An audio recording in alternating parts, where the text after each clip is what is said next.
Ntuuse n'essuula eya 33 era eriko omutwe ogamba nti kati yenyola n'omusirikale. Obudde bwali butandikidde ddala okulaba ne batuuka ku kkubo lya Bulungibwansi eryali ligenda okubatuusa ku miriraano gy'ekibuga. Baasaawa Nnengere awatali kwekengera kwonna, anti mikwano gya Kati gyali gimaze okubakakasa nti olugendo terwalimu ngozoobana yonna. Kituufu nti ekyekango tekimanya muzira, emitima nga bombi bagimalidde ku lugendo, tebaalaba musirikale eyali yeerimbise mu muti gwa kabalira ogwali okumpi n'oluguudo. Olwamukuba amabega bati n'aleekaana waggulu nti mmwe muvaawa era mulagawo obudde buno, temumanyi mateeka. Kati n'enkuyege katabagwewo ekigo, anti kino baali tebakirindiridde. Kati yalowooza amangu ago ekyokudduka, naye n'atya sikulwa ng'omusirikale yalina omugemera wala n'amulasa. Bayimirira bwantoogo era ne balinda okulaba eyali abayingiridde mu lugendo lwabwe.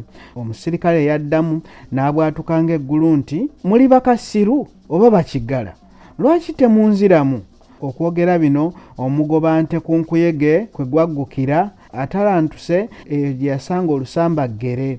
Amangu ago nga ssebo totta, nze nkuyege yamuli ku mimwa. Gwe nkuyege? Nga lwaki omugamba nti gwe nkuyege akumanyi?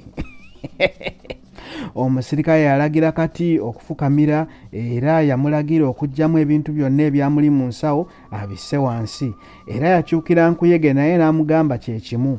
Mukadde kano ng'omusirikale omutima gukyamuli ku nkuyege, yasuna etto eryalimu kaamulali ng'amaze okufukumulako olubatu n'akoteka omutwe. Omusirikale yenna ng'ajjudde obuswandi yaboggolera Kati nti nagambye ntya? Kati yeekoza ng'alina kyasumulula. Omusirikale bwe yakutama okwetegereza ekyali kigenda mu maaso, Kati n'amuyiwa olubatu lwa kaamulali mu maaso. Mu kwesansabaga omugemera wala gye gwagwa tewali yamanya. Kaamulali yasonsomola omusirikale mu maaso, okunga kwatadde n'okukuba emyasi gwe ne gunyuma. Kati yabaka ekitittiriri ng'alumye n'ogw'engulu, n'akuba omusirikale ku ssekalootera n'agwa eri n'atandika okubolooga.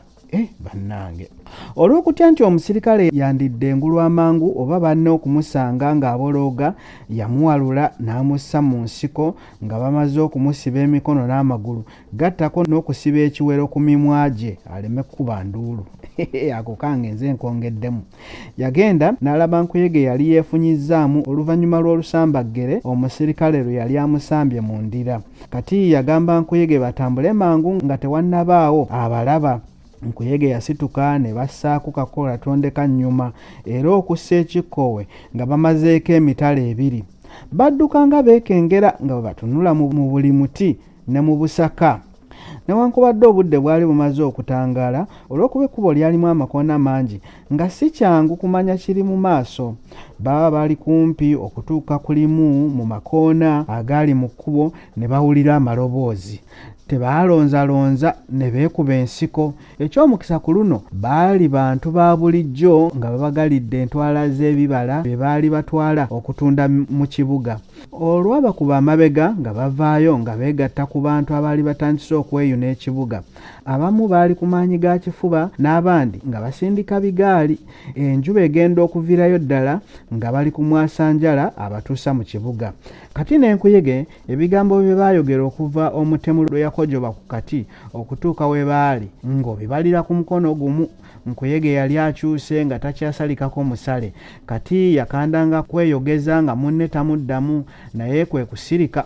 Mu kaseera mpawe kaaga ng'abantu batandise okwerera ddala mu kkubo, abamu nga beenyumiza emboozi ezikwata ku byamaguzi, abalala nga beemulugunya engeri abasirikale gye baali batulugunyamu abantu n'okubaggyako ssente zaabwe.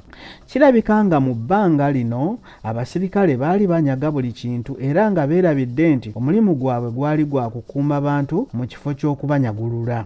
Baali bakajja batya ebigambo ebyo mu kamwa nga ne loole y'abasirikale ejja gye bali. Ebeebayitako n'esiba, abawanvu n'abampi ne bateeka emisanvu n'ebyuma mu kkubo ne balekawo akawaatwa katono ddala abatambuze ab'ebigere we baali basobola okuyita. Buli muntu yalina okwazibwa alyoka ayitewo. Newankubadde akabanga tekaali kawanvu we baatandikira okwaza ng'olunyiriri lukoma eri. Obudde bwali butunuulidde ddala era nga tewali ky'oyinza kukweka. Baayaza buli omu era bwe baatuuka ku kati ng'ekigungo ky'omusulo ogwamufukirwa kikyamukyumako. Wano omusirikale kwe kumubuuza nti kiki ekikutuuseeko? Ko kati nti ssebo nakwatibwa ekyawakayima era neeyuna ddwaliro. Olira amagezi. Yamusaba tikiti z'omusolo era ng'amaze okuzeekebejja yamuzza ku bbali. Omusirikale yakola ekitali kya bulijjo bwe yalagira omugoba wa loole atwale kati ku kibuga alabe mangu omusawo. Olwo nga nkuyege talabikako anti entegeka ze zaali zirinnyiddwamu eggere. Wabula yasala amagezi okutemya ku basirikale be yali akolaganye nabo.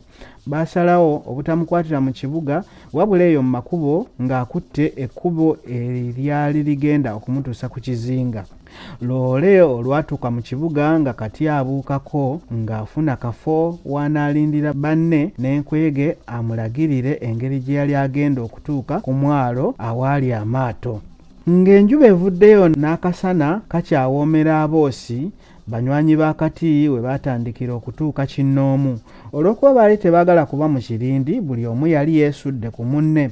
Oluvannyuma omu ku bo yasembeera kati n'amutegeeza nga mukwano gwe omusirikale bw'akkirizza okumukongojjako okutuuka ku bulungi bwansi eyali agenda okumutuusa ku mwalo we yali agenda okufunira eryato erimutuusa ku kizinga. Aba akyalowooza ku buyambi bwonna mikwano gye bwe gyali gimuwadde, nkuyege we yatuukira ng'awejjawejja n'agamba kati adduke mangu yeekweke nti abasirikale baali bategedde nti ye gwe baali banoonya. Kati yadduka wabula nga tamanyi luuyi lw'abaagendako. Yali akyatagala nkuyege kwe kumugamba amugoberere. Kale wulira omusiru oyo. Baddukira akabanga okutuusa lwe baatuuka waali obukomera obuziivu ne beekweka omwo. Kati yenna ng'awejjawejja yabuuza nkuyege ogubadde. Yamuddamu nti omu ku mikwano gyabwe yali amuliddemu olukwe naye yali tannamutegeera. Kati emmeeme yamwennyika n'aggwamu amaanyi okuwulira nti omu ku mikwano gye ye yali ayagala bamukwata afune ekirabo kasatiro kye yali ataddewo.